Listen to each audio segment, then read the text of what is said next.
All right, next I want to talk a little bit about population, and we'll include the regions as well. We've looked at these charts with India, where India had a gender imbalance between boys and girls. So does China, but China is really lumpy because of government policies meant to slow initial population growth.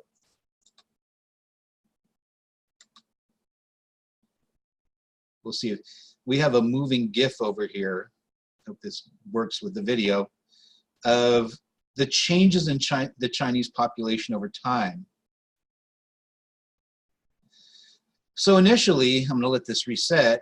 The Chinese population was growing rapidly in the 1950s, and the government became really concerned and implemented a one-child per family policy that meant that, and it was really for the Han Chinese, which are the majority group, that they were limited to one child per family.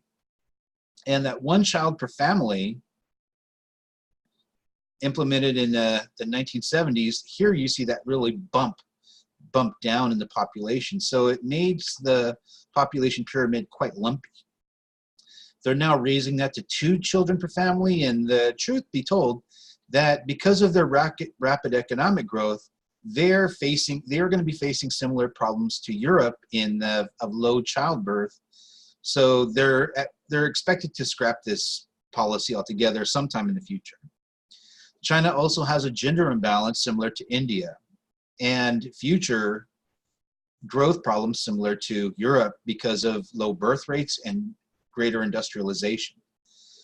However, no country really shows this problem more than Japan does. Japan, we've talked about low birth rates in Europe, but Japan has extremely low birth rates. Another problem is it's very homogeneous. 99.5% of people are ethnic Japanese. They don't have a history of migration into Japan. And it also has one of the world's lowest birth rates. So the result of this is Japan has a shrinking population and the lowest population growth rate in East Asia. So, at one time its population was growing, but in the future, its population is actually going to begin to shrink rapidly. And what's even worse is where you have the steady population is in the retirement age, but the decline is going to be in the working age. So at some point, you're going to have too many retirees compared to how many people are working. Since we haven't covered much about Japan yet, let's talk about its physical environments. Now, we've covered the Pacific Ring of Fire in the past. Japan is right on the Pacific Ring of Fire. If we take a closer look, it's at the confluence of about 4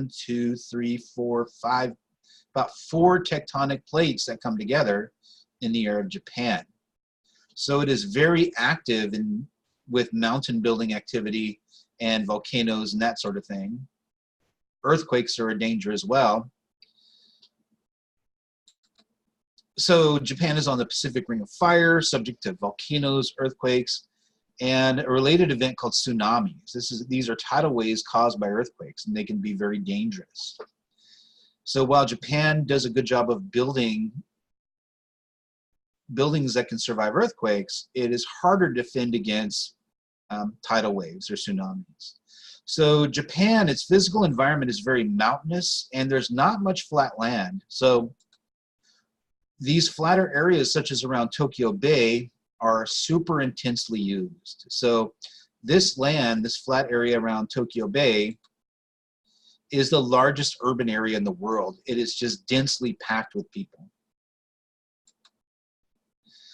This is a chart showing the world's cities by population. The largest is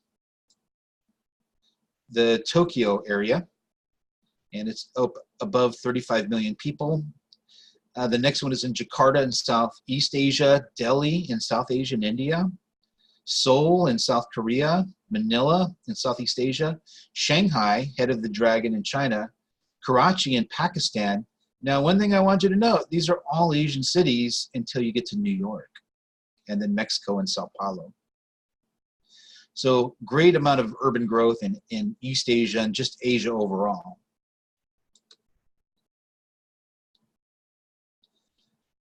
Okay, another one of the regions of this area is the Mongolia. Mongolia, not that many people live in Mongolia, only about 2.8 million. It is a very rural and sparsely populated environment. It is considered a buffer state between Russia and China, sort of in a kind of an open area that sits in between two political rivals. However, China is becoming increasingly invested in Mongolia. In fact, Mongolia is getting the nickname of Minegolia because of all the Chinese mining interests that are going on there, because Mongolia has some precious metals that are used to create industrial goods. These are the Koreas, North and South. They weren't divided initially, but they've had a long history of colonization and occupation. In 1910, the Japanese Empire colonized the Koreas, the Korean Peninsula, and it suffered a situation similar to Europe at the end of World War II. That it was the same way that Eastern Europe and Western Europe were divided up between the Iron Curtain, you had a similar situation in Korea, that the Soviet Union occupied the northern part at the end of the war, and they with a leader that they appointed, and the United States occupied the southern part with a leader that they were backing. And these were two dictators, one in the north, one in the south. And conflict ensued where the two went to war with each other with the US involvement. That was the Korean War. And the boundary between them moved back and forth, but then settled on this ceasefire line. This is not so much a boundary, but just where the fighting stopped. So the result is now that you don't have the Korean War never actually ended. It's just a military stalemate where they're not actively fighting between the North and the South. And the two diverged economically and socially. That North Korea started out as a poor dictatorship under a communist leader with harsh and complete control over the country. And it is now very poor, and there is food scarcity, other issues. And a lot of their money that they do have has been funneled into developing a large army and nuclear weapons. In the South, however, they started along the similar path. They were a poor and a dictatorship, but one of their success is credited to a policy called state capitalism. This is where, instead of directing money so much into military, that the government backed certain private companies to develop economically. And these are well-known names like Samsung, Hyundai, LG, Kia. And these government-backed companies have grown to be economic powerhouse, and that's why South Korea is one of the Asian tigers. And over time, following economic development, it also gained democratic reforms as well. Just a contrast here. This is Seoul, South Korea. This is Pyongyang, the capital of North Korea. And you can see a real kind of contrast between this big economically vibrant South and very Soviet era looking, kind of cold looking North with not a lot of lights. And in fact, if you can see here, this area in between, this is South Korea, this is China. This gap in between here is actually North Korea, but it is not well lit because of poor economic infrastructure. All right, just a couple of last figures. So this is a closer view of Hong Kong and Shenzhen here. This is Taiwan, which is just off the coast of China in what's called the Taiwan Strait. And just one last item, something called the TPP, or the Trans-Pacific Partnership. This is something that the United States was trying to develop some years back, but we've kind of pulled out of.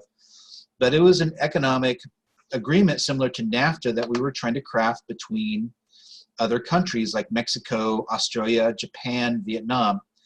And the only thing I want to mention about it is there was a misconception at the time that this was about increasing trade with China. And the reality, though, that this was actually a move to decrease the role of China in trade in the Pacific.